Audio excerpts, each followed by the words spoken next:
Everything was going smoothly. The marriage plans were moving fast. Money was flowing and happiness filled the air. But when evil begins, it does not rush. It starts quietly, with signs that only a few can notice. That morning, Chief woke up suddenly from sleep, breathing heavily.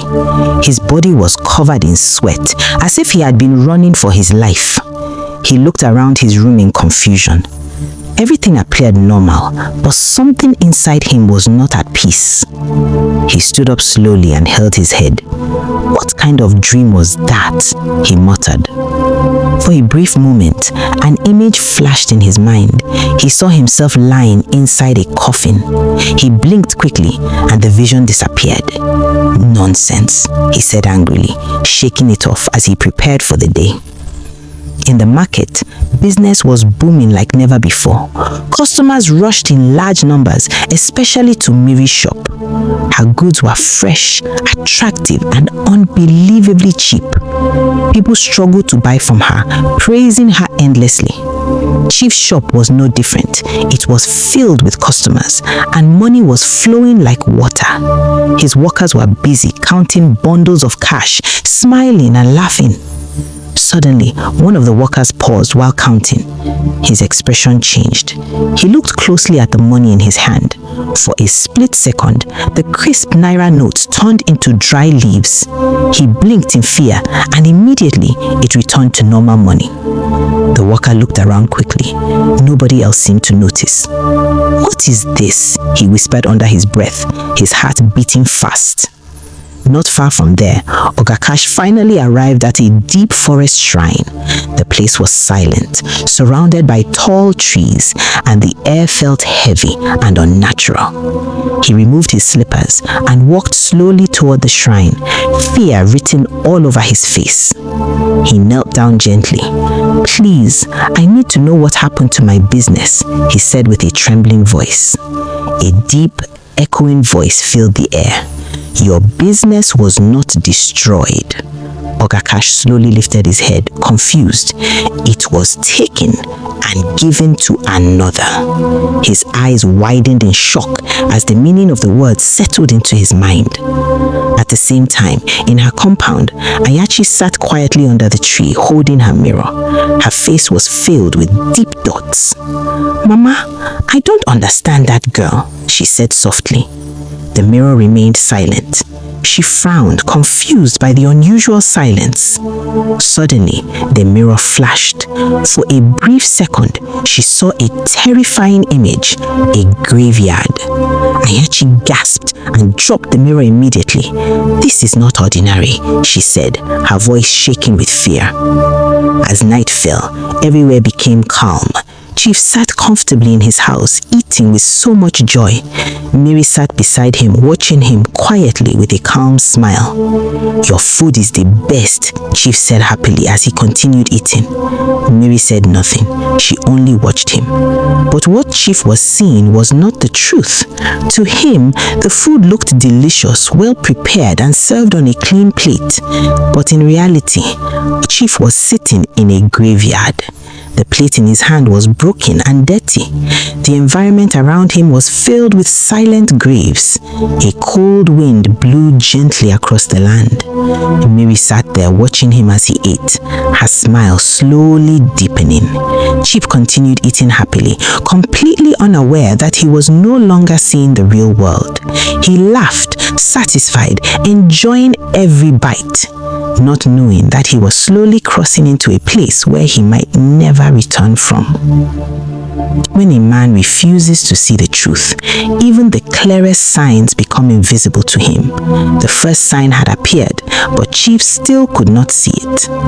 Everything was moving faster than expected. The love between Chief and Mmiri had grown strong, and the plans for their marriage were already in motion. One evening, as they sat together, Chief looked at Mmiri with excitement. "When do we fix the traditional marriage?" he asked. Mmiri smiled softly, her eyes is calm and unreadable. It'll take place in my compound, she said gently, and I don't want a crowd. Just come with a few family members. Chief didn't hesitate. Anything for you, my love. I will do exactly as you want. Mmiri's smile deepened. Far away, in the burial ground, what looked like an empty graveyard began to come alive. Dead people moved around like normal humans. They carried canopies, arranged chairs and tables, and decorated the environment like a celebration ground. Some of them looked completely human, others looked like shadows. Yet, everything was set perfectly.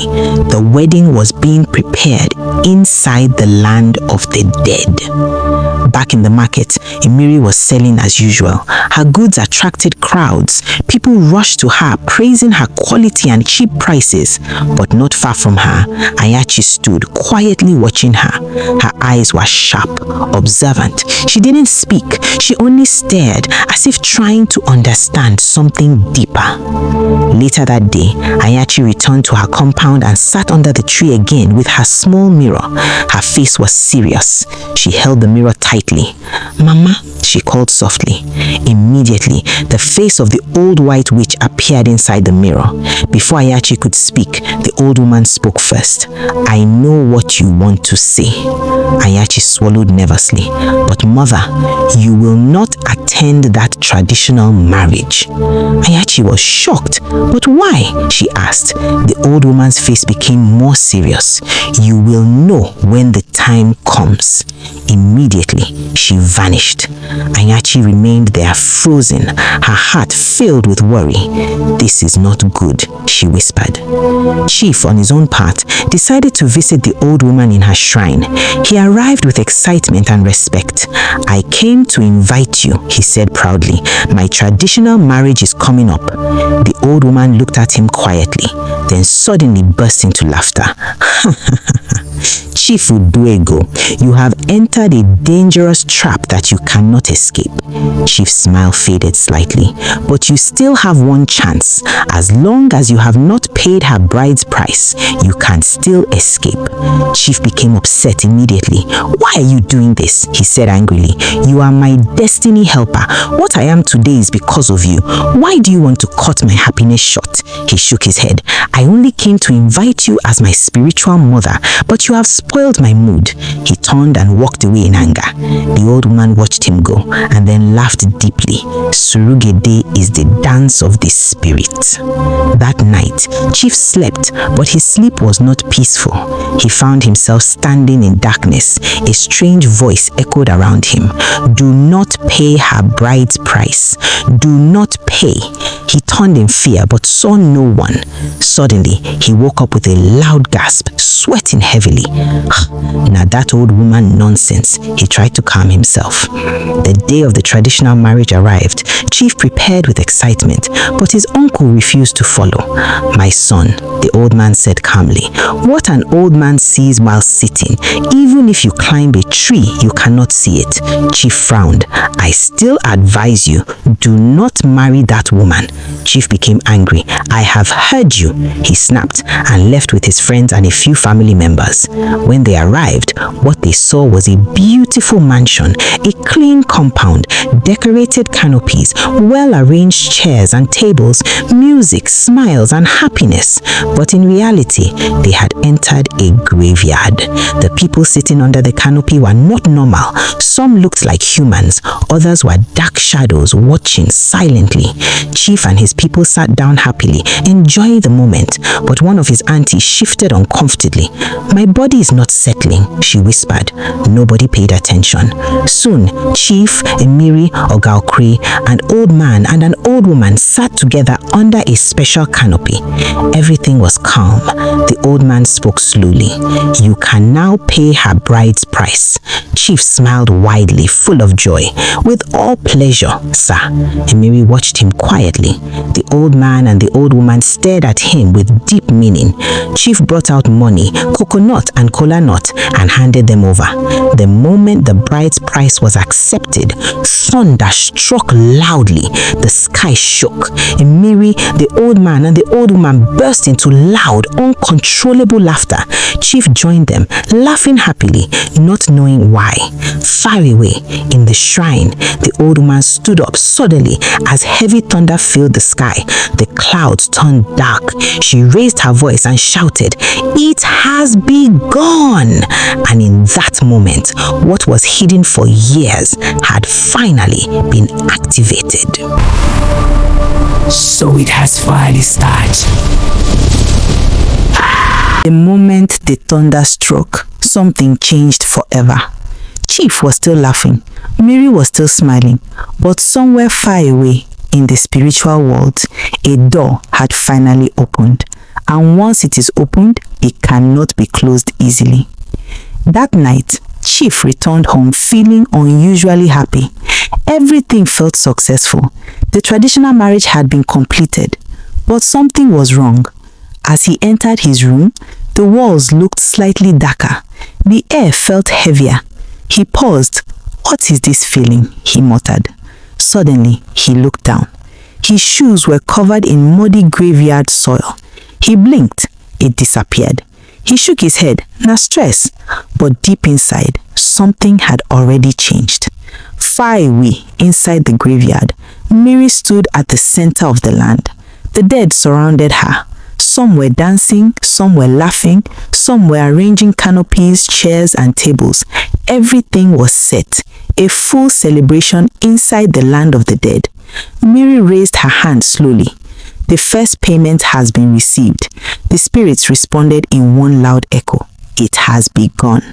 She smiled, but this smile was no longer human. Anyachi sat under her tree, holding the mirror tightly.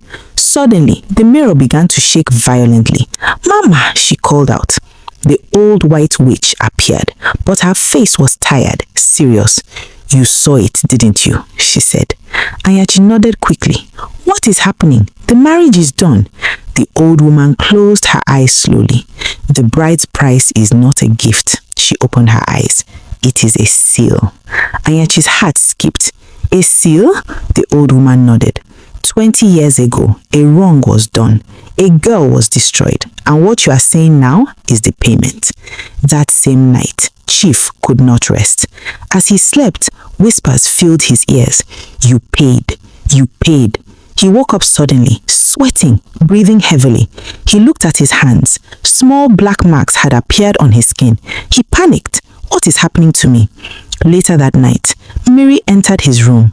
No sound, no door movement. She simply appeared. She sat beside him quietly.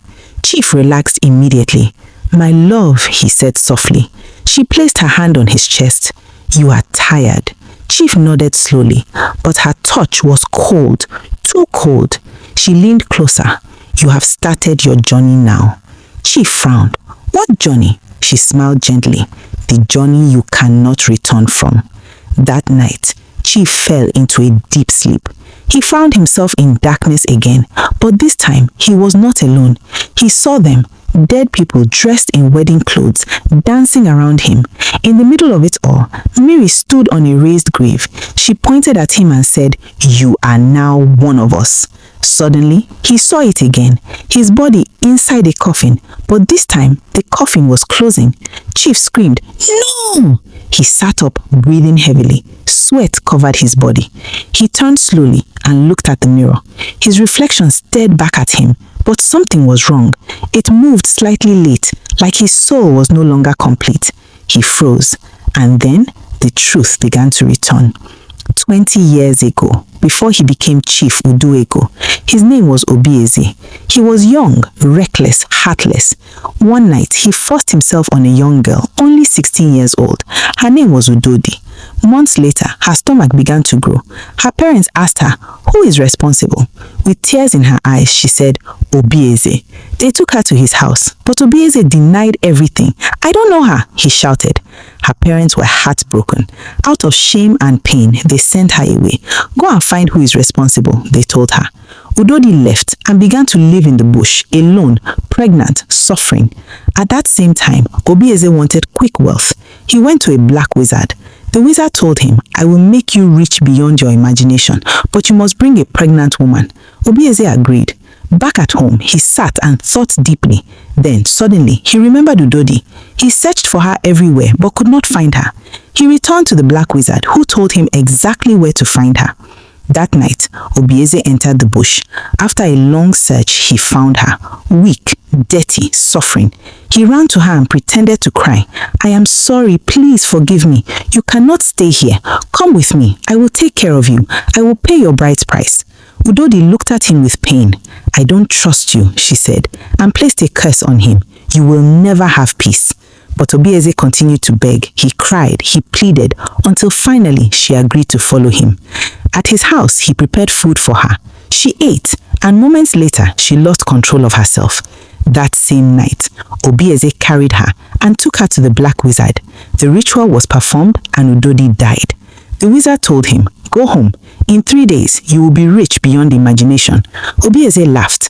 Nobody saw us. Nobody will suspect anything. In 3 days, I will be the richest man in this community. But after 3 days, nothing happened. Obieze returned angrily. The black wizard shook his head. The sacrifice was rejected because she cursed you before she died, and the ancestors sealed it. That night, Udodi's spirit began to appear to him, carrying a newborn baby, crying, pay my bride's price. You promised me. She kept appearing, disturbing him, tormenting him. People began to notice his strange behavior. Obieze ran back to the black wizard for help. The wizard told him to bring something that belonged to her. He managed to get her clothes. The wizard used it and chained her spirit forever. You are free, the wizard said. She will never disturb you again unless you pay her bride's price. If you do, she will return with force and she can never be chained again. Obieze laughed. She is dead. That can never happen. Months passed. Her family searched for her but never found her. Years later, Obieze married, but his wife died during childbirth and the baby died too. Since then, his life became full of struggle until he met the old woman and became Chief Uduego. But now, the past he buried has returned.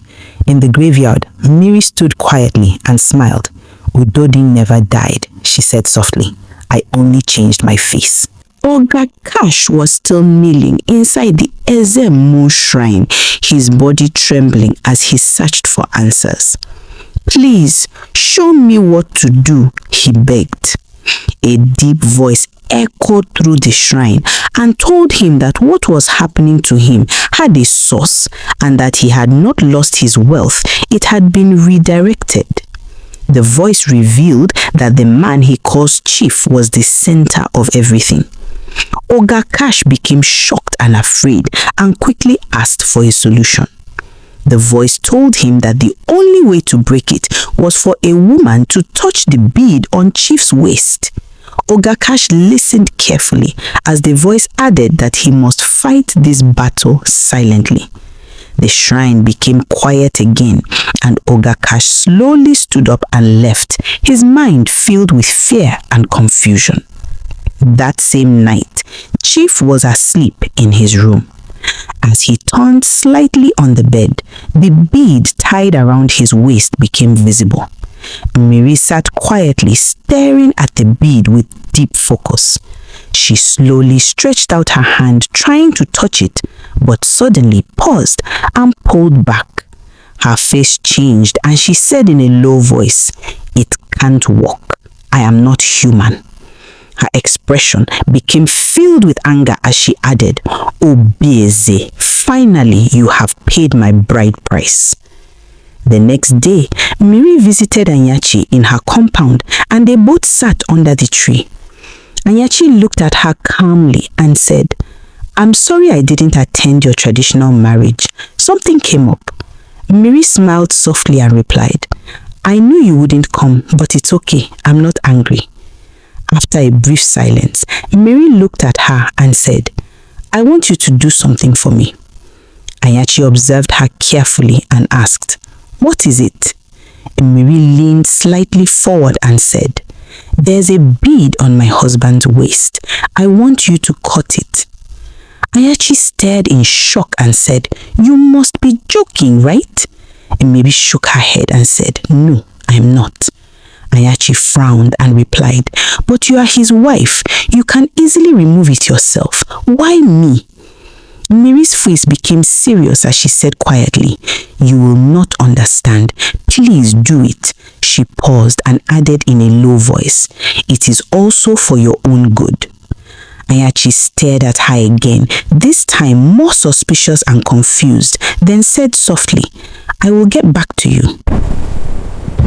After the truth was revealed, nothing remained the same.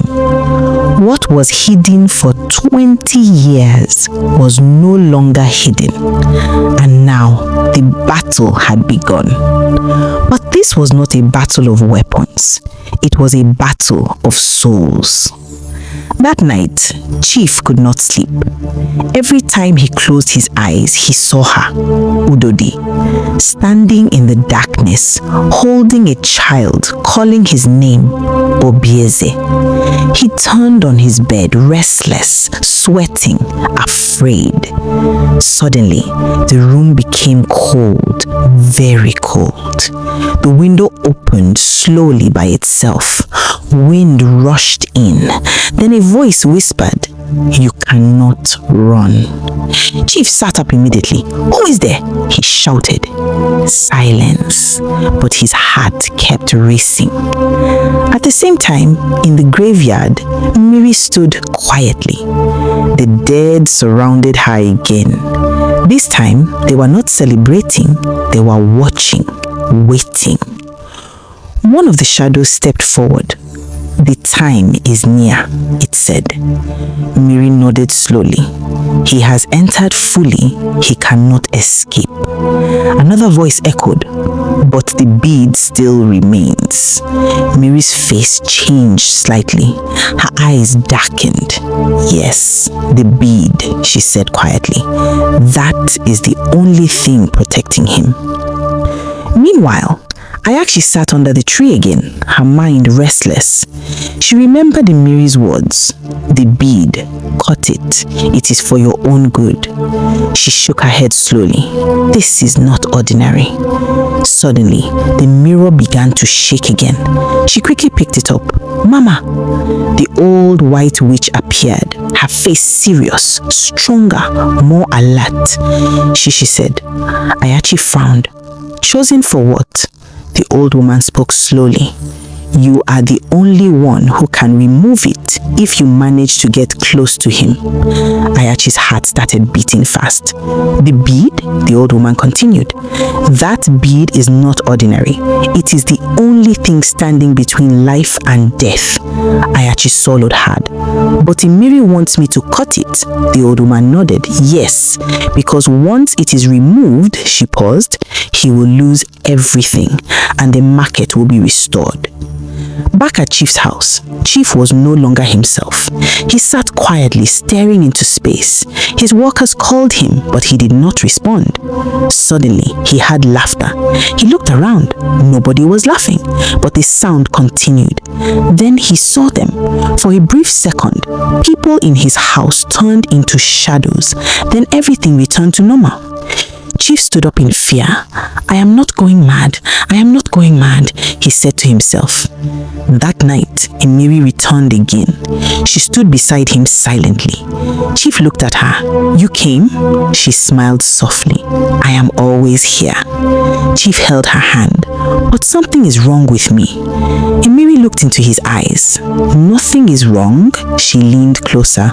"You are becoming who you truly are." Chief became confused. "What do you mean?" Mmiri smiled. "You will understand soon." That night, Anyachi could not sleep. She kept thinking, if I cut the bead, he will lose everything. If I don't, more people may suffer. She held her head. What do I do? Suddenly, the wind blew strongly. Her door opened. Then Mmiri appeared, standing at the entrance, watching her. "You are wasting time," Mmiri said calmly. Anyachi stood up slowly. "This is not right." Mmiri stepped closer. "You are chosen, remember?" Anyachi's voice became stronger. "What exactly are you?" There was silence. Then Mmiri smiled, a deep, dangerous smile. "I am the past that came back for justice." Anyachi's body shook. Mmiri stepped closer again.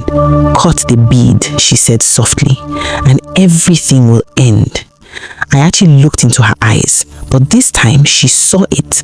Not a human, but something else, something ancient, something angry. Back at Chief's house, Chief suddenly fell to the ground, screaming. His body shook violently. The bead on his waist began to glow faintly. Dark energy moved around him. He cried out, "Help me!" but no one came. In the morning, Chief ran to the old woman's shrine in fear. "Old woman, I don't know what is happening to me. Please help me," he cried. The old woman laughed and said, "This is just the beginning of what is coming. I warned you, but you refused to listen. The dead are beating a drum for you, and you will dance to the tune." Chief shouted in frustration, "You are confusing me. Speak in a language I understand." The old woman remained silent. In the market, Oga Cash stood in front of Chief's plaza, staring at it in anger. After a few seconds, Chief came out and noticed him. "Hey, young man, what are you doing there? What do you want?" he shouted. Oga Cash looked at him angrily and said, "Evil man," and walked away, leaving Chief confused. In his shop, Oga Cash stood angrily and said, "Chief Uduego, you think you are smart? I will bring you down." Suddenly, Mmiri entered the shop and said calmly, "You are told to fight a silent battle. Be careful or you may lose your life." Oga Cash stared at her in shock. "Who are you?" he asked, but she was already gone. Later, Chief sat in his office thinking deeply about everything that had been happening since the traditional marriage. "Someone in this market is fighting me spiritually," he said. "We shall see." After the market closed, one of his workers opened a drawer and screamed in shock. All the money they made that day had turned to dry leaves. He ran to Chief. "Sir, something is wrong. All the money has turned to leaves." Chief was shocked. That night, he became restless.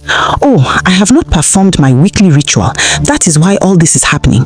He rushed to the burial ground to perform the ritual. Mmiri stood on her grave watching him silently. As Chief lay on the grave, he suddenly began to hear voices. "Udodi, Udodi, Udodi." He jumped up in fear and ran. He stopped by the roadside, breathing heavily. "Why am I hearing that name again after so many years? I thought it was buried." He quickly ran to the market to make a wish. As he lifted the ritual pot and said, "I wish," suddenly, Udodi appeared in front of him, holding a baby, calling his name, "Obieze, Obieze." Out of fear, he threw the pot and ran. Back in his house, Chief sat down, thinking deeply about everything that had been happening since the traditional marriage. "I thought the black wizard said she would remain chained if I did not pay her bride price. So why is she appearing again? Something is not right. I need to travel to the village." Later, Mmiri visited him. Chief smiled and said, "My love, you are now my wife. I have paid your bride price, so you should live with me, not visit like a stranger." Mmiri smiled. "Yes, from now on, I will live here as your wife." Chief hugged him happily. "Thank you. A lot has been happening to me, but now that you are here, I will be fine." The next morning, Mmiri was in the kitchen cooking, but what she was cooking was not food. It was black graveyard sand. Dead people surrounded her, helping her and laughing. In the bedroom, Chief heard voices and walked to the kitchen, but when he got there, he saw only Mmiri. "Are you with someone?" he asked. Mmiri smiled. "You can see I am alone." He looked into the pot. To him, it looked delicious. "This looks very nice. I can't wait." Mmiri smiled. "It will be ready soon." He left, unaware of the truth. Later, Mmiri visited Anyachi again. "You are wasting time," she said. Anyachi looked confused. "I am afraid. I don't know if this is a trap." Mmiri smiled. but your mother told you to do it." Anyachi was shocked. "How do you know my spiritual mother?" Mmiri said calmly, "You are wasting time," and walked away. Mmiri finished cooking the black grave sand. She carefully served it on a beautiful plate and presented it to Chief.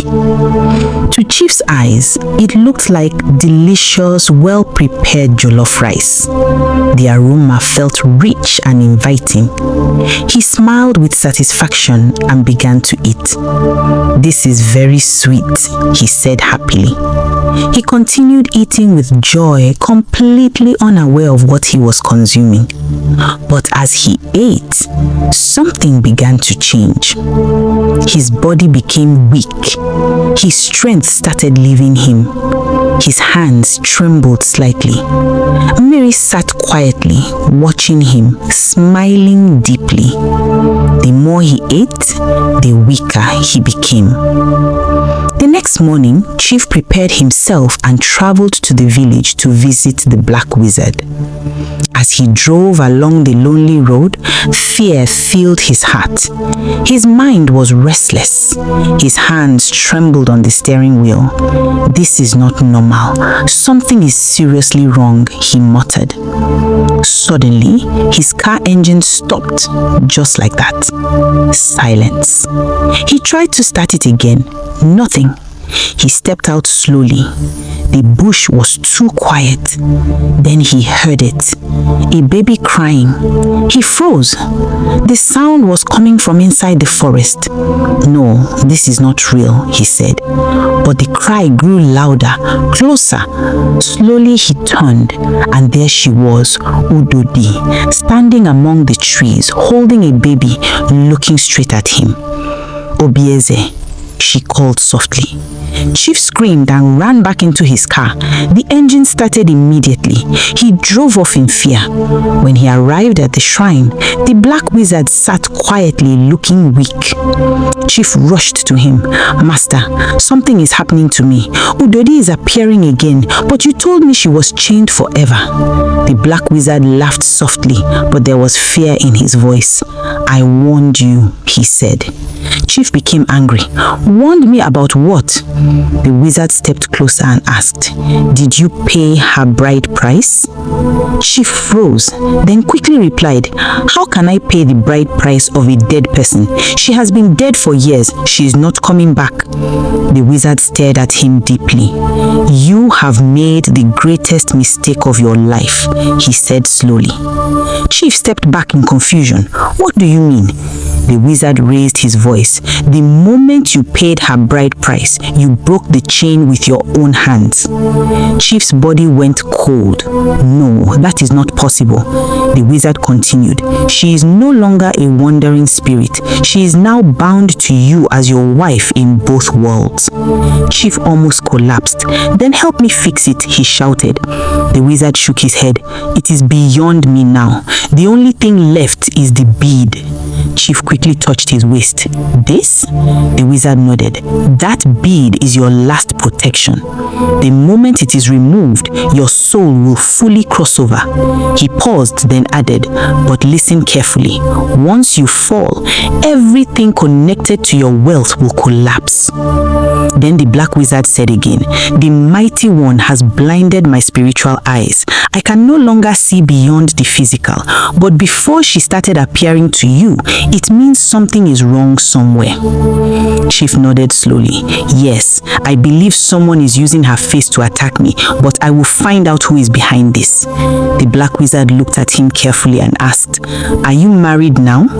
Chief smiled proudly. "Yes, I married the most beautiful woman on earth." The wizard nodded slowly. I will advise you to check who your wife really is, because there is no way Udodi should appear to you again unless you paid her bride price." Chief stood there in silence. Back at home, Mmiri brought food again. Chief stared at her and asked, "What is your real name?"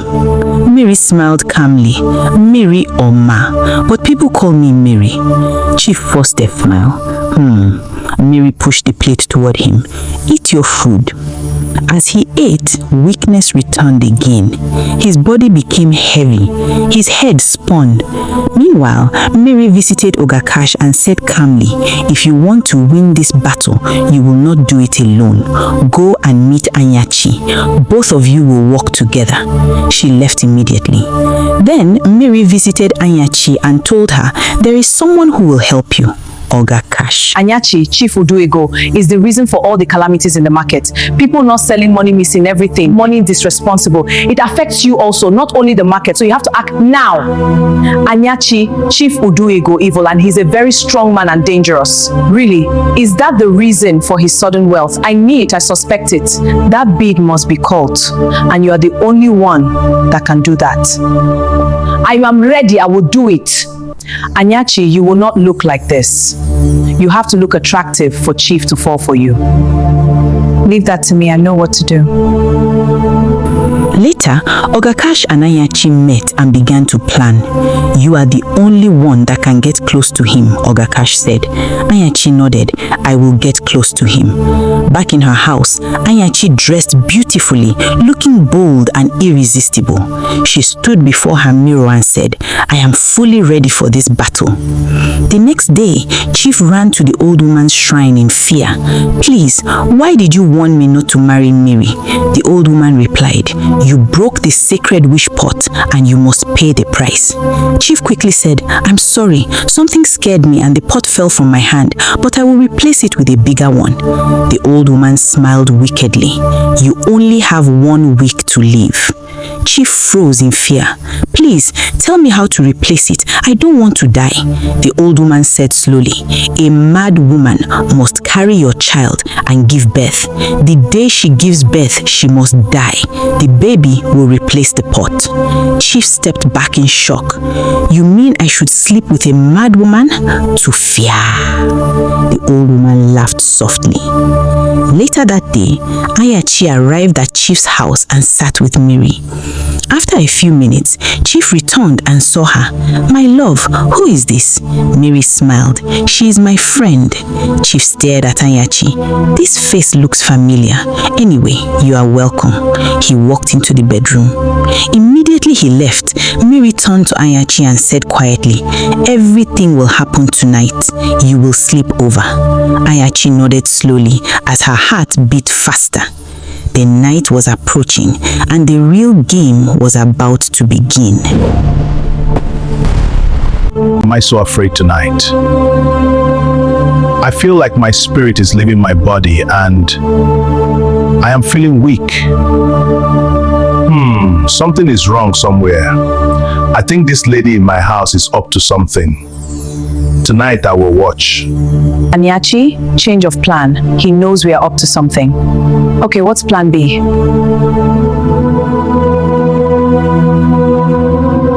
Anyachi, yes, this will work.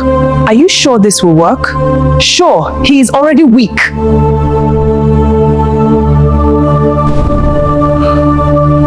Why? My body no dey okay like this. This thing no normal. Mmiri, wetin dey happen to me? Relax, you go dey fine.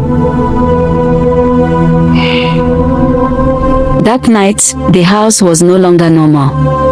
Even silence had weight. Chief lay on the bed restless, unaware that something deeper was unfolding around him. Anyachi remained inside the house, pretending to be calm, but her heart was beating fast. Mmiri sat quietly in another corner, watching everything without speaking.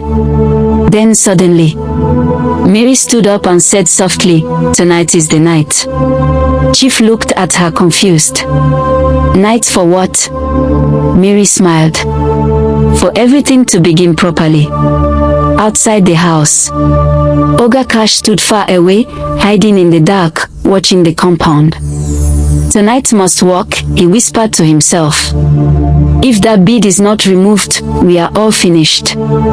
Inside the room, Anyachi slowly prepared herself. She adjusted her clothes, trying to stay focused. She remembered Oga Cash's words, "Just get close, that is all." But something felt wrong. The air in the room was too heavy. Chief suddenly felt dizzy again. He held his head. "What is happening to me again?" he muttered. Mmiri walked closer and placed her hand on his shoulder. Immediately, he became calm again. Too calm. I feel better. Just the bead. Anyachi watched carefully from the corner. She slowly moved closer to Chief. Her hand was shaking. She whispered to herself, "Just the bead." Suddenly, a strange sound filled the room like chains dragging on the floor. Nobody was there. Chief stood up slightly. "Did you hear that?" he asked. Mmiri smiled. "Hear what?" Anyachi now reached very close behind Chief. The bead on his waist began to glow faintly. Her hand slowly moved toward it, but just before she touched it, the lights went off completely. Total darkness. A loud wind entered the room. Chief shouted, "What is happening?" Mmiri's voice echoed inside the darkness. "You are not ready yet." A loud scream came from Anyachi as something invisible pushed her backward violently. She hit the floor. When the lights returned, she was already far from the bead. She failed. Mmiri stood still, smiling. "I told you," she said softly. "Not yet." Oga Cash outside suddenly felt a strong force push him to the ground. He struggled to stand. "What kind of power is this?" he said in fear. Inside the house, Chief's body suddenly lifted slightly from the bed again. The bead was now glowing stronger than before. Chief screamed in fear. "Please help me." Mmiri bent down slowly and whispered into his ear, "You belong here now." Suddenly, Chief saw something terrifying. He saw himself inside a grave, surrounded by people in wedding clothes, and he was the groom. He woke up screaming. The next morning, Anyachi returned to Oga Cash, shaken and weak. "I couldn't do it," she said. Oga Cash was shocked. "What do you mean you couldn't do it?" Anyachi shook her head. "Something stopped me. It is not normal." Oga Cash became silent. "Then we are dealing with something stronger than we thought." Meanwhile, Chief went back to the black wizard again. The wizard looked weaker than before. Chief rushed in. "Master, it failed again." "She is getting stronger," he shouted. The black wizard closed his eyes slowly and said, "Do not worry, the ritual with the red wizard will be completed soon, then I will regain my spiritual eyes and see clearly again." Chief frowned. "Red wizard again? What exactly is happening?" The wizard opened his eyes. "The mighty one has blinded my spiritual sight. I can only see physically now. But once the red ritual is completed, everything will be revealed." Chief left the shrine more confused and frightened. From there, he ran straight to the old woman's shrine. Immediately the old woman saw him. She said, "Last night could have been your end, but I saved you." Chief was shocked. "Really? So you are behind what happened in my house?" The old woman replied calmly, "Be careful with her, that bead is your life. If she manages to cut it," she paused, then added, "and remember, you still have few days left to make out with the mad woman. You will continue until she gets pregnant." Chief stepped back in confusion. "What kind of destiny is this?" he said, and left completely confused. Later that day, Chief was seen in public areas, secretly searching near hidden dustbins and abandoned places for a mad woman. He searched everywhere, checking corners and roadsides. "I will come back tomorrow. I always see one mad woman around here. Where did she go?" he said in frustration. Mother, something stopped me. Meanwhile, I thought you said I am the chosen one for this her mate. compound speaking to her spiritual mother through the mirror. "Mother, something stopped me." "I thought you said I am the chosen one for this," she said angrily. The old white witch appeared and said calmly, "Yes, you are the chosen one, but this time, it is your fault." Mmiri frowned. "My fault?" The old witch replied, "Your monthly flow spoiled everything." Anyachi's body shook in shock. "Mother, I didn't know." I could have waited after my monthly flow, she said softly in regret. Later that day, Mmiri went angrily to the old woman's shrine. She stood before her with rage and said, "Why did you interfere in my business, you wicked witch of 10,000 years?" The old woman looked at her calmly and replied, "His soul belongs to me." Mmiri's eyes burned with anger. "If you try this again, I will end you forever," she shouted.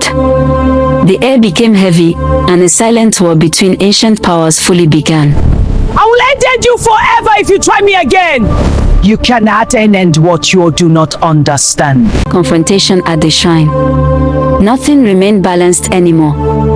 The air itself carried tension. Two ancient forces had spoken, and none of them was ready to back down. That night, the market did not sleep. Dogs barked without reason. Children cried in their dreams, and the elders felt it. Something old had awakened. Meanwhile, in Chief's house, sleep had abandoned him completely. He sat on the edge of his bed, breathing heavily. His eyes were red, his mind unstable. "Everything is falling apart," he muttered. Suddenly, the bead on his waist began to heat up. Slowly, then stronger. Chief grabbed it immediately. "Oh, what is this?" he shouted. The pain increased. It felt like fire under his skin. Then suddenly, it stopped. Silence. But the fear remained. At the same time, Mmiri stood outside under the moonlight. Her face calm, but her eyes dangerous. The wind blew softly around her. Then, shadows gathered behind her.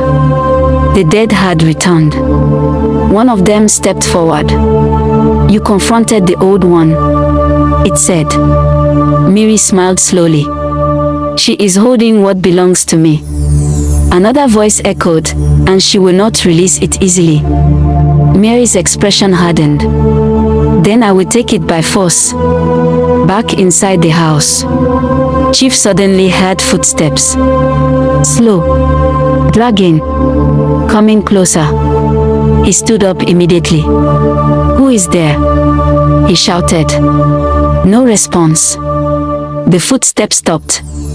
Then, the door opened slowly by itself. Creak. Chief stepped back in fear. And then, she appeared. Udedi, standing at the entrance, holding the baby. Her eyes locked on him. "Obis," she called softly.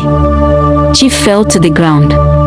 "Leave me alone," he screamed. But she did not move. She only stared. Then suddenly, the baby cried.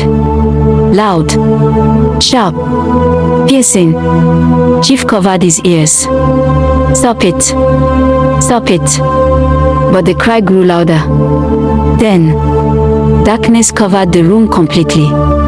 Elsewhere, Anyachi could not rest. She paced around her room. "Something is wrong. Something is coming," she whispered. Suddenly, the mirror began to shake violently. She grabbed it quickly. "Mama!" The old white witch appeared immediately. But this time, her face was not calm. It was tense. "Urgent. Time has run out," she said. Anyachi froze. "What do you mean?" The old woman spoke faster than before. "The battle has started. Not tomorrow. Not later. Now." Enike's heart raced. "What must I do?" The old woman leaned forward. "You must touch the bead before the next moon rises, or he is gone forever." Anyachi swallowed hard. But something stopped me. The old woman's voice became deeper. "That thing that stopped you is not stronger than you, unless you accept fear." The mirror went blank. Immediately, Anyachi stood still. Then slowly, her expression changed. Determination replaced fear. Then I will not fail again. Meanwhile, Oga Cash sat inside his shop in darkness. No light, no movement, just him, thinking, angry. Everything is connected to that man, he said quietly. Suddenly, a voice spoke behind him. And you are running out of time. He turned quickly. Nobody was there, but the voice continued. If he falls, everything falls. Oga Cash clenched his fist. Then I will make sure he falls the right way. The next morning, the market woke up to chaos. People were shouting, fighting, goods were missing, money turning to dust again. Fear spread everywhere. Something is wrong. This is not normal. Who is behind this? Meanwhile, Chief stepped out of his house looking weak. His body was no longer strong. His eyes sunken. His movement slow. People stared at him, whispering, "Look at Chief. Something is wrong." Chief ignored them. But deep inside, he knew his power was fading. Suddenly, he saw something. For a brief moment, the entire market changed. The people around him became shadows, moving slowly, watching him, waiting. Then everything returned to normal. Chief staggered back. No, I am not going mad," he said. Later that day, Chief, desperate and restless, went in search of a mad woman. He searched around abandoned places and quiet corners until he finally found one inside an uncompleted building. The place was silent and dirty. The mad woman sat on the floor, laughing to herself. Chief slowly brought out bread and gave it to her to gain her attention. The mad woman collected it happily and suddenly said, "Oye, do it. Do it now." Ha ha ha ha. Chief froze in shock. He was surprised that the mad woman already knew his intention. He quickly forced himself to respond, "Yes. Yes. I will." Fear mixed with desperation filled his eyes. Meanwhile, Chief's closet continued going down badly. Since he had not performed his weekly ritual and the sacred pot was broken, everything began to collapse. Money kept turning into dry leaves. Customers disappeared. Losses increased. Some of his workers began to look at him differently. Suspicion slowly grew among them. "Something is not right," one of them whispered. Back at home, Mmiri entered his room again. Calm, quiet, dangerous. Chief looked at her weakly. "What is happening to me?" he asked. Mmiri smiled. "You are transforming." Chief shook his head. "No, this is not normal." Mmiri stepped closer. "It is your destiny." Chief's voice trembled. "Tell me the truth. Who are you?" There was silence. Then slowly, Mmiri's smile faded. Her eyes darkened. "I am the beginning and the end of your story." Chief froze. Fear took over him completely. That night, the moon appeared full and bright. Anyachi stood outside, dressed again, stronger than before. No fear in her eyes, only purpose. "This ends tonight," she said. Oga Cash stood behind her. "Be careful," he warned. Anyachi nodded. Then she walked into the compound. Slowly, quietly, inside the house. The atmosphere was different. Heavy, alive, watching. She stepped forward. 1 step, 2 steps. The voices returned. "Go back. Leave. You will die." But this time, she did not stop. She continued walking, straight to the bedroom. She stood at the door, watching. Chief was lying on the bed, weak, barely moving. Mmiri sat beside him, smiling, waiting, as if she already knew. Anyachi stepped inside. Slowly, Mmiri turned her head. Their eyes met. Silence filled the room. Then Mmiri spoke softly. "You came back." Eniki's voice was steady. "This ends tonight." Mmiri stood up slowly. "Are you sure? You are ready?" Anyachi stepped closer. "I am not afraid of you." Mmiri smiled. "Should be." Suddenly, the room darkened again. The shadows appeared, surrounding them. The ground began to shake. Chief's body lifted slightly again. The bead began to glow, brighter than ever before. Anyachi rushed forward. Her hands stretched out, closer, closer. Almost there, Mmiri screamed loudly, a sound that shook the entire house. The light burst open, everything froze in that moment. And then, darkness swallowed everything again. After that terrifying night, Chief could not take it anymore. Fear had completely broken him. He ran back to the Black Wizard again, desperate and shaking. "Great Black Wizard, help me. I am going down. Everything I have is going down with me," he cried. The Black Wizard looked at him calmly, then said slowly, "I have recovered my spiritual eyes." Chief froze. The wizard continued, "I want to see your wife. I will pay you a visit. Once I set my eyes on her, I will tell you the truth of who she really is." Chief stood there, silent, afraid, and replied, "Okay, please." I will pay you a visit.